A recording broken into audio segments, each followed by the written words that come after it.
إن الحمد لله نحمده ونستعينه ونؤمن به ونتوكل عليه ونعوذ بالله من شرور أنفسنا ومن سيئات أعمالنا من يهده الله فلا مضل له ومن يضلل فلا هادي له ونشهد أن لا إله إلا الله وحده لا شريك له ونشهد أن محمدًا عبده ورسوله أرسله بالهدى ودين الحق ليظهره على الدين كله ولو كره المشركون اللهم صل على محمد وعلى آل محمد كما صليت على إبراهيم وعلى آل إبراهيم اللهم بارك على محمد وعلى آل محمد كما باركت على إبراهيم وعلى آل إبراهيم إنك حميد مجيد أعوذ بالله السميع العليم من الشيطان الرجيم إذ قال له ربه أسلم قال أسلمت لرب العالمين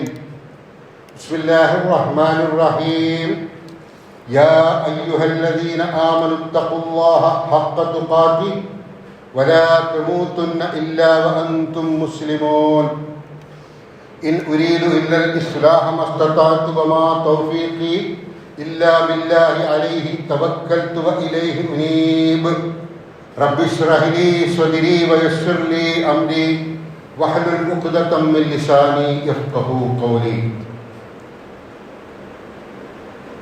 ഏറെ ബഹുമാന്യരായ സത്യവിശ്വാസികളെ,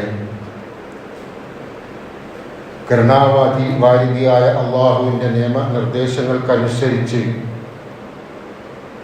ജീവിതം പരിപൂർണമായും ചിട്ടപ്പെടുത്തണമെന്ന് ഒന്നാമതായി ഓർമ്മപ്പെടുത്തുകയാണ്, വസിയത്ത് ചെയ്യുകയാണ്. അല്ലാഹു അക്ബർ അല്ലാഹു അക്ബർ അല്ലാഹു അക്ബർ ലാ ഇലാഹ ഇല്ലല്ലാഹു അല്ലാഹു അക്ബർ അല്ലാഹു അക്ബർ വലില്ലാഹിൽ ഹംദ്. ലോകമൊട്ടുക്കും ഇസ്ലാം മത വിശ്വാസികൾ ഇന്നലെ മുതൽ അല്ലെങ്കിൽ മെനിഞ്ഞാന്ന് മുതൽ അല്ലാഹുവാണ് ഏകൻ എന്ന് പ്രഖ്യാപിച്ചുകൊണ്ടുള്ള തക്ബീർ മുഴക്കിക്കൊണ്ടിരിക്കുകയാണ്. ഹൃദയത്തിൽ നിന്നും ഉയർന്നു വന്ന് നാവിലൂടെ അത് അജയ്യമായി പ്രഖ്യാപിച്ചു കൊണ്ടിരിക്കുകയാണ്. അല്ലാഹുവാണ് മഹാൻ, അല്ലാഹുവാണ് മഹാൻ. അതിന് അശേഷം സംശയം ഇല്ല ലോകത്ത് ഒരു സത്യവിശ്വാസിക്കും. നമുക്കറിയാം, ഹജ്ജിന്റെ കർമ്മങ്ങൾ അതിന്റെ പരിസമാപ്തിയിലേക്ക് വന്നുകൊണ്ടിരിക്കുകയാണ്. അറഫയും കഴിഞ്ഞു, അതിനുശേഷമുള്ള തവാഫും ജംറയിലെ ഏറുമൊക്കെ കഴിഞ്ഞു. ഹാജിമാർ തിരിച്ചുപോയി, ഇന്ന് വീണ്ടും വരും. അങ്ങനെ അയ്യാമു തശ്രീഖിന്റെ 3 ദിവസങ്ങൾ കൊണ്ട് ഹജ്ജ് കർമ്മം അവസാനിക്കുകയാണ്. ലോകത്തിന്റെ വിവിധ ദിക്കുകളിൽ ഹജ്ജിന് പങ്കെടുക്കണമെന്ന് ആഗ്രഹിച്ച് കാത്തുകിടക്കുന്ന ഒരുപാട് ആളുകളുണ്ട്. ഇപ്രാവശ്യത്തെ ഹജ്ജ് ഒരു പ്രതീകാത്മകം എന്ന രീതിയിൽ 60,000 ആളുകളെ മാത്രം ഉൾക്കൊള്ളിച്ചുകൊണ്ടാണ് നടത്തിയിരിക്കുന്നത്. ഈ പ്രത്യേക സാഹചര്യം നമുക്കറിയാവുന്നതാണ്. കഴിഞ്ഞ വർഷക്കാലം നമുക്ക് പെരുന്നാൾ നമസ്കാരം ലഭിച്ചില്ല. ഇക്കഴിഞ്ഞ ചെറിയ പെരുന്നാൾക്കും ഇവിടെ ലോക്ക്ഡൗൺ ആയിരുന്നു. ഇപ്പോൾ നമുക്ക് ലഭിച്ചിരിക്കുകയാണ്, അൽഹംദുലില്ലാഹ്.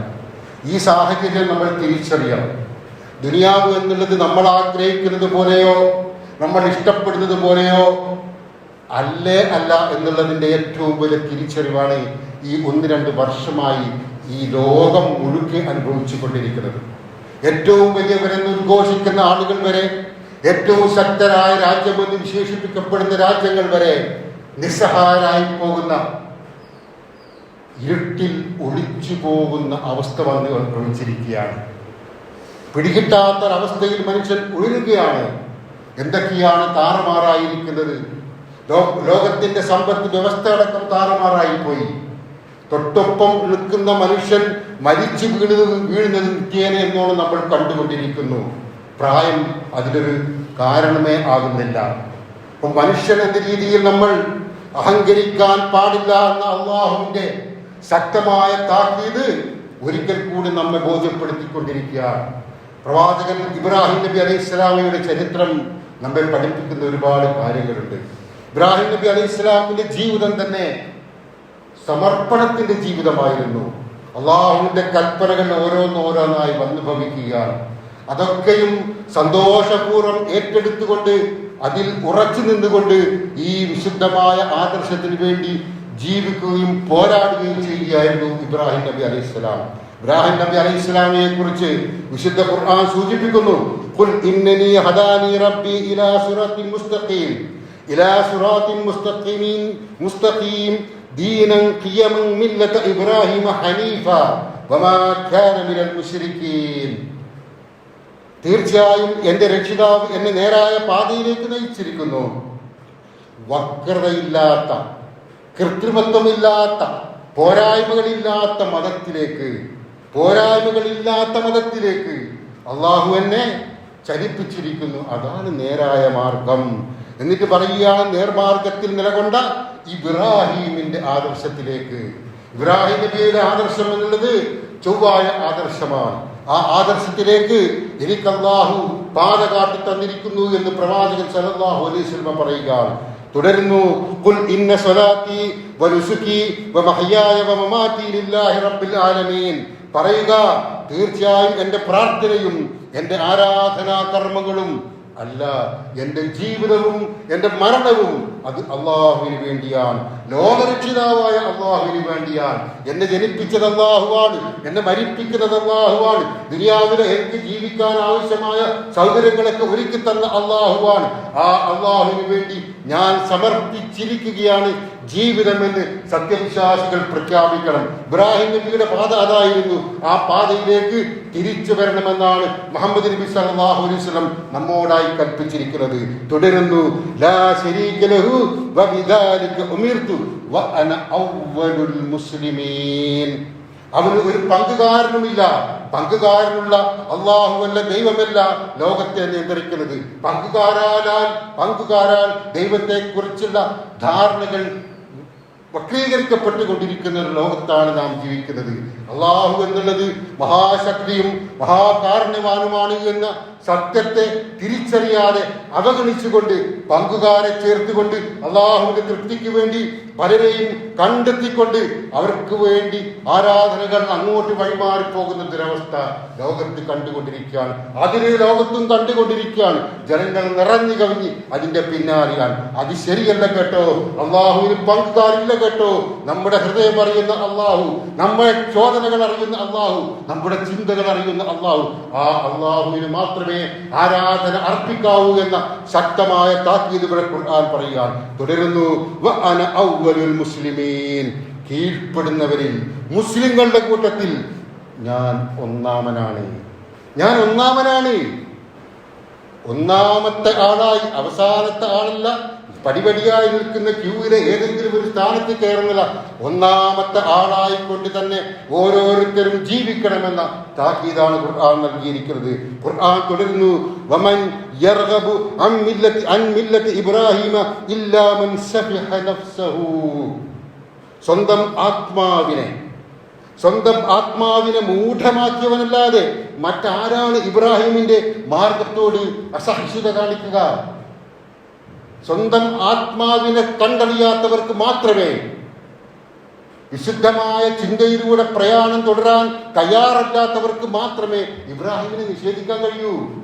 അത് ശുദ്ധമായ ചര്യയാണ്, പാതയാണ് എന്ന് ഖുർആൻ തുടരുകയാണ്. നമുക്കറിയാം, ഒരു കുഞ്ഞിന് വേണ്ടി 80-85 വർഷക്കാലമാണ് ഇബ്രാഹിം നബി അലൈഹിസ്സലാം പ്രാർത്ഥനാ നിരതനായി.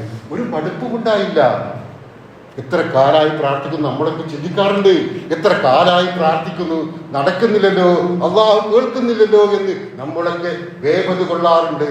തിരിച്ചറിയണം, 85 വർഷക്കാലം ഇബ്രാഹിം നബി അലൈഹി സ്വലാം ഒരു കുഞ്ഞിക്കാലിന് വേണ്ടി പ്രാർത്ഥിച്ചു കൊണ്ടേയിരുന്നു, ഒരു മടുപ്പും ഒരു മുഷ്പും ഇല്ലാതെ. ആ പ്രാർത്ഥന അല്ലാഹു സ്വീകരിച്ചു. ഒരു കുഞ്ഞ് ജനിച്ചു. വൈകാതെ തന്നെ അള്ളാഹുവിൻ്റെ ഒരു കൽപ്പന, ആ കുഞ്ഞിനെയും ആ കുഞ്ഞിൻ്റെ മാതാവിനെയും മരുഭൂമിയിൽ കൊണ്ടുവിട്ട് നീ തിരിച്ചു വന്നേക്കൂ. എന്നാലോചിച്ച് നോക്കൂ, ആഗ്രഹങ്ങൾ സന്തോഷങ്ങൾ ലഭിച്ച ഒരു സന്ദർഭത്തിൽ, അള്ളാഹുവിനെ കനിഞ്ഞു നൽകിയ അനുഗ്രഹം സ്വീകരിച്ച ഒരു സന്ദർഭത്തിൽ അതിനേക്കാൾ ഗുരുതരമായ ഒരു പ്രാർത്ഥന. നമ്മളൊക്കെ വിചാരിക്കും ഇങ്ങനെ അയച്ച കുഞ്ഞ് വേണ്ടായിരുന്നു എന്ന്. ഇങ്ങനെയാണെങ്കിൽ കുഞ്ഞിനെ നമുക്ക് തരേണ്ടിയില്ലായിരുന്നു നമ്മൾ കരുതും. പക്ഷേ ഇബ്രാഹിം നബി അലൈഹി സ്വലാം ആ ഹാജറ ബീവിയെയും മകൻ ഇസ്മായിലിനെയും മരുഭൂമിയിൽ കൊണ്ടാക്കി. മരുഭൂമി എന്ന് പറഞ്ഞാൽ ഒരു പച്ച വെള്ളം പോലും, ദാഹശമനത്തിനുള്ള വെള്ളം പോലും ഇല്ലാത്തൊരു മരുഭൂമി. 1 മണിക്കൂറോ 2 മണിക്കൂറോ കഴിഞ്ഞാൽ മരിച്ചൊടുങ്ങി പോകുന്ന അവസ്ഥയാണ് അവിടെ. അത്യുഷ്ണമാണ് അവിടെ. ഒന്നുമില്ല, തണൽമരങ്ങളില്ല, ഒന്നുമില്ല. കൊച്ചു കൊച്ചു പർവ്വതങ്ങൾ. അവിടെ കൊണ്ടിട്ടിട്ട് ഇബ്രാഹിം നബി അലൈഹി സ്വലാം തിരിച്ചു പോവുകയാണ്. ഹാജറ ബീവി ചോദിച്ചു, ഇബ്രാഹിം, ഇത് അള്ളാഹുവിന്റെ കൽപ്പന കൊണ്ടാണോ ഞങ്ങൾ ഇവിടെ ഉപേക്ഷിച്ചു പോകുന്നത്? ഇബ്രാഹിം നബി തിരിഞ്ഞു നോക്കിയിട്ട് പറഞ്ഞു, അതെ. എങ്കിൽ സംതൃപ്തിയോടെ താങ്കൾ പോയിക്കൊള്ളൂ എന്ന് പറയുന്നത് ഭാര്യയാണ്. ഇബ്രാഹിം നബി അള്ളാഹുവിന്റെ കൽപ്പന അനുസരിച്ച് ഇവരെ ഇവിടെ ഉപേക്ഷിച്ച് പോകുമ്പോ അത് കേട്ട് എന്തൊരു ഗതികേടാണ് ഇത് എന്ന് പറഞ്ഞ് കരഞ്ഞ് കണ്ണീർ പാർത്ത് തളർന്നു വീഴുകയല്ല ഹാജറ ബീവി ചെയ്തത്. ആ മകനെ മാറോടടച്ചുകൊണ്ട് സന്തോഷത്തോടെ സംതൃപ്തിയോടെ തിരിച്ചു പോയിക്കൊള്ളൂ, അള്ളാഹുവിന്റെ കൽപ്പന അംഗീകരിക്കൂ എന്ന് പ്രിയപ്പെട്ട പത്നി പറഞ്ഞു. നമുക്കറിയാമോ അതുമായി ബന്ധപ്പെട്ട ചരിത്രങ്ങൾ. ദാഹജലത്തിനു വേണ്ടി നെട്ടോട്ടം ഓടി അവിടുന്ന് സംസം നീരുറവ വന്നു. അവിടെ പിൽക്കാലത്ത് ഒരു സമൂഹമുണ്ടായി. അങ്ങനെ കുറെ ചരിത്രങ്ങളുണ്ട്. കാബാലയം അവിടെ നിർമ്മിച്ചു. പിന്നീട് ഇബ്രാഹിം നബി അലൈഹി സ്വലാമൊക്കെ തിരിച്ചു വന്നു, തമ്മിൽ അവർ സംഗമിച്ചു. അതിനുശേഷമുണ്ടൊരു കൽപ്പന കൂടി, ഇബ്രാഹിം, മകനെ എനിക്ക് എൻ്റെ തൃപ്തിക്ക് വേണ്ടി ബലിയെറുക്കൂ. അള്ളാഹുവിന്റെ തൃപ്തിക്ക് വേണ്ടി മകനെ ബലിയെറുക്കാൻ കാട്ടുനോറ്റ് കിട്ടിയ കുഞ്ഞ്, അത് കഴിഞ്ഞ് അള്ളാഹുവിന്റെ കൽപ്പന അനുസരിച്ച് മരുഭൂമിയിൽ ഉപേക്ഷിച്ചു. അതും കഴിഞ്ഞ് തിരിച്ചു വരുമ്പോ, അല്ലെങ്കിൽ കുറച്ച് കഴിയുമ്പോ വീണ്ടും ഒരു കൽപ്പനയാണ്, അറുക്കാൻ. ഇനി ഭൂമിയിൽ മകൻ ഉണ്ടാവൂല എന്ന തിരിച്ചറിവോടെ ഇബ്രാഹിം നബി അലൈഹി സ്വലാം മകനെയും കൂട്ടി അറുക്കാൻ പോവുകയാണ്. ഇത് അള്ളാഹുവിന്റെ കൽപ്പനയാണോ? കൊച്ചുമോൻ ചോദിച്ചു, അതെ. എങ്കിൽ ബാപ്പ പതറരുത് കേട്ടോ എന്ന് മകൻ പറയുകയും അതനുസരിച്ച് കത്തി കഴുത്തിൽ വെക്കുകയും അറക്കാൻ തുടങ്ങുകയും ചെയ്തു. പക്ഷേ അള്ളാഹുവിന്റെ പരീക്ഷണം, ആ വലിയ പരീക്ഷണത്തിൽ ഇബ്രാഹിം നബി അലൈഹി സ്വലാം വിജയിച്ചു. ഏറ്റവും ഗുരുതരമായ, അല്ലെങ്കിൽ ഏറ്റവും നമുക്ക് സഹിക്കാൻ പോലും കഴിയാത്ത ഒരു വലിയ പരീക്ഷണത്തിലാണ് ഇബ്രാഹിം നബി അലൈഹി സ്വലാം വിജയിച്ചിരിക്കുന്നത്. അവിടെ ഒരു മൃഗത്തെ അറക്കുകയും അതിൻ്റെ ഓർമ്മക്കായി നമ്മൾ ഈ ബലി നിർവഹിച്ചു കൊണ്ടിരിക്കുകയും ചെയ്യുന്നു. മറ്റൊന്നുകൂടി അറിയണം, നരബലി എന്ന മനുഷ്യരെ, കുഞ്ഞുങ്ങളെ ബലിയർപ്പിക്കുന്ന ചില ശീലങ്ങൾ പല മതങ്ങളിലും പല സമൂഹങ്ങളിലും കണ്ടുകൊണ്ടിരിക്കുന്നുണ്ട്, ഇന്നുമുണ്ടത്. അത് പാടില്ല, മനുഷ്യരെ അകാരണമായി കൊല്ലാൻ പാടില്ല എന്ന ഖുർആന്റെ കൽപ്പന കൂടിയാണ് യഥാർത്ഥത്തിൽ ഇവിടെ സംഭവിച്ചിരിക്കുന്നത്. ഈ ഖുർആൻ പറയുന്നു, കുഞ്ഞിനെ കൊന്ന് മനുഷ്യനെ കൊന്ന് ഒഴുകുന്ന രക്തം, അല്ലെങ്കിൽ മൃഗങ്ങളെ കൊന്ന് ഒഴുകുന്ന രക്തം കൊണ്ട് അഭിഷേകം ചെയ്യുന്ന അവസ്ഥകളൊക്കെ പല സ്ഥലത്തും കാണാം. അത്തരത്തിലുള്ള ഒരു കാര്യവും നിങ്ങൾ ചെയ്യരുത് എന്ന് ഖുർആൻ പറയുകയാണ്. നിങ്ങളുടെ തഖ്വയാണ് എനിക്ക് വേണ്ടത്, നിങ്ങളുടെ മനസ്സാണ്, നിങ്ങളുടെ ഹൃദയമാണ്, നിങ്ങളുടെ ആത്മാർത്ഥതയാണ് എനിക്ക് വേണ്ടത് എന്ന് ഒരു പാഠം കൂടിയാണ് ഖുർആൻ സൂചിപ്പിച്ചിരിക്കുന്നത്. ആദർശ പോരാട്ടം നടത്തി ഇബ്രാഹിം നബി അലൈഹി സ്വലാം സ്വന്തം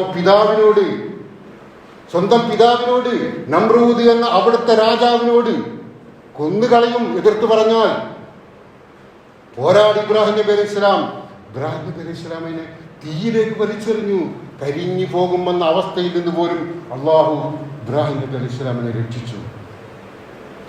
അത് തണുപ്പായി മാറി ഇബ്രാഹിം നബി അലൈഹി സ്വലാം. അപ്പം ഗുരുതരമായ എന്ന് നമുക്ക് തോന്നാവുന്ന ഒരു മനുഷ്യ ജീവിതത്തിൽ സഹിക്കാവുന്നതിലപ്പുറമുള്ള പരീക്ഷണങ്ങൾ നിത്യേനയെന്നോണം ഇബ്രാഹിം നബി അലൈഹി സ്വലാമിന് വന്നു. അങ്ങനെ ഇരിക്കെയാണ് അള്ളാഹുവിന്റെ കൽപ്പന, ഇത് ഖാല ലഹു റബ്ബുഹു അസ്ലിം, നീ കീഴ്പ്പെടുക ഇബ്രാഹിം, നീ കീഴൊതുങ്ങുക ഇബ്രാഹിം, നീ നിന്റെ രക്ഷിതാവിന് കീഴൊതുങ്ങുക എന്ന് അള്ളാഹു കൽപ്പിച്ചപ്പോൾ ഖാല അസ്ലംതു ലിറബ്ബിൽ ആലമീൻ, ഞാനിതാ സർവ്വലോക രക്ഷിതാവായ അള്ളാഹുവിന് കീഴൊതുങ്ങിയിരിക്കുന്നു. ഒരു സംശയമില്ല, ഞാൻ ഈ പറഞ്ഞ കാര്യങ്ങളൊക്കെ എൻ്റെ ജീവിതത്തിൽ അനുഭവിച്ച ഈ കഷ്ടനഷ്ടങ്ങളൊക്കെയും അള്ളാഹുവിന്റെ കൽപ്പന അനുസരിച്ച് വന്നതാണ്. അള്ളാഹുവിന്റെ കൽപ്പന ശിരസ വഹിച്ചുകൊണ്ടേയിരിക്കുകയാണ്. എന്നിട്ട് പോലും അള്ളാഹു പറഞ്ഞു നീ കീഴൊതുങ്ങുമെന്നാണ്. ഒരു സംശയമില്ലാതെ പഠിച്ചാൽ ഞാൻ കീഴൊതുങ്ങിയതല്ലേ എന്നല്ല ചോദിച്ചത്, ഞാനിതാ കീഴൊതുങ്ങിയിരിക്കുന്നു. വിനയത്തിന്റെ ഉദാത്ത മാതൃകയായിക്കൊണ്ട് ഇബ്രാഹിം നബി അലൈഹി സ്വലാം തുടർന്നു വന്നു. വിശുദ്ധ ഖുർആൻ പറയുന്നു, ഇന്ന ഇബ്രാഹിമ കാന ഉമ്മത്തൻ ഖാനിതൻ ലില്ലാഹി ഹനീഫൻ വലം യകു മിനൽ മുശ്രികീൻ ശാകിറൻ ലിഅൻഉമിഹി ഇജ്തബാഹു വഹദാഹു ഇലാ സിറാത്തിൽ മുസ്തഖീം. തീർച്ചയായും ഇബ്രാഹിം അള്ളാഹുവിന് കീഴൊതുങ്ങി ജീവിക്കുന്ന നേർവഴിയിൽ നിലകൊള്ളുന്ന ഒരു സമുദായമാണ്, ഒരു സമൂഹമാണ്, ഉമ്മത്താണ്, ഒരു വ്യക്തിയാണ് എന്നല്ല പറഞ്ഞത്, ഒരു സമുദായമാണ് ഇബ്രാഹിം നബി അലൈഹി സ്വലാം. ലോകത്ത് വരാനിരിക്കുന്ന ഏതൊരു സമുദായത്തിന്റെയും മഹനീയമായ മാതൃകയായി നിലകൊള്ളുന്നു ഇബ്രാഹിം നബി അലൈഹി സ്വലാം എന്നാണ് ഈ പറഞ്ഞതിന്റെ അർത്ഥം. മാത്രമല്ല വിശുദ്ധ ഖുർആൻ പറഞ്ഞ മറ്റൊരു വചനം കൂടിയുണ്ട് കേട്ടോ, വത്തഖദല്ലാഹു ഇബ്രാഹീമ ഖലീല, അള്ളാഹു ഇബ്രാഹിമിനെ ചങ്ങാതിയായി സ്വീകരിച്ചു. അള്ളാഹുവിന്റെ ചങ്ങാതി ഇബ്രാഹിം നബി അലൈഹി സ്വലാമിക്ക് ലഭിച്ച ഒരു എന്താ പറയാ ഒരു സവിശേഷതയാണത്. അള്ളാഹുവിന്റെ ചങ്ങാതിയായി അള്ളാഹു സ്വീകരിച്ചിരിക്കുന്നു. എല്ലാം അക്ഷരം പ്രതി അനുസരിക്കുക. പറഞ്ഞു വരുന്നത് ഇത്രയാണ്, നമ്മുടെ ജീവിതത്തിൽ ഏറ്റക്കുറച്ചിലുകൾ ഉണ്ടാകാം, കയറ്റിറക്കങ്ങൾ ഉണ്ടാവാം, സന്തോഷവും സന്താപവും ഉണ്ടാകാം. ഏതൊരു ഘട്ടത്തിലായിരുന്നാൽ പോലും, ഏതൊരവസ്ഥയിലായിരുന്നാൽ പോലും ഒരു നിമിഷം പോലും അള്ളാഹുവിന്റെ വിധിയെക്കുറിച്ചുള്ള പ്രയാസമുണ്ടാവരുത്. എനക്കെന്തിനിങ്ങനെ വന്നു എന്നൊരു ചിന്ത പോലും ഉണ്ടാവരുത്. ആ ചിന്ത ഉണ്ടായാൽ കഴിഞ്ഞു നമ്മുടെ ആദർശം. അത്രമാത്രം അള്ളാഹുവിൽ വിശ്വസിക്കുന്നവർക്ക് അള്ളാഹു ഒരുക്കി വെച്ചിരിക്കുന്നതാണ് സ്വർഗം. അള്ളാഹു ഒരുക്കി വെച്ചിരിക്കുന്ന ആ സ്വർഗത്തെക്കുറിച്ച് നാം തിരിച്ചറിയണം. മാത്രമോ ഇബ്രാഹിം നബി അലൈഹി സ്വലാം അവസാനമായി പറഞ്ഞൊരു കാര്യം കൂടിയുണ്ട്. കഅബാലയം ഉയർത്തി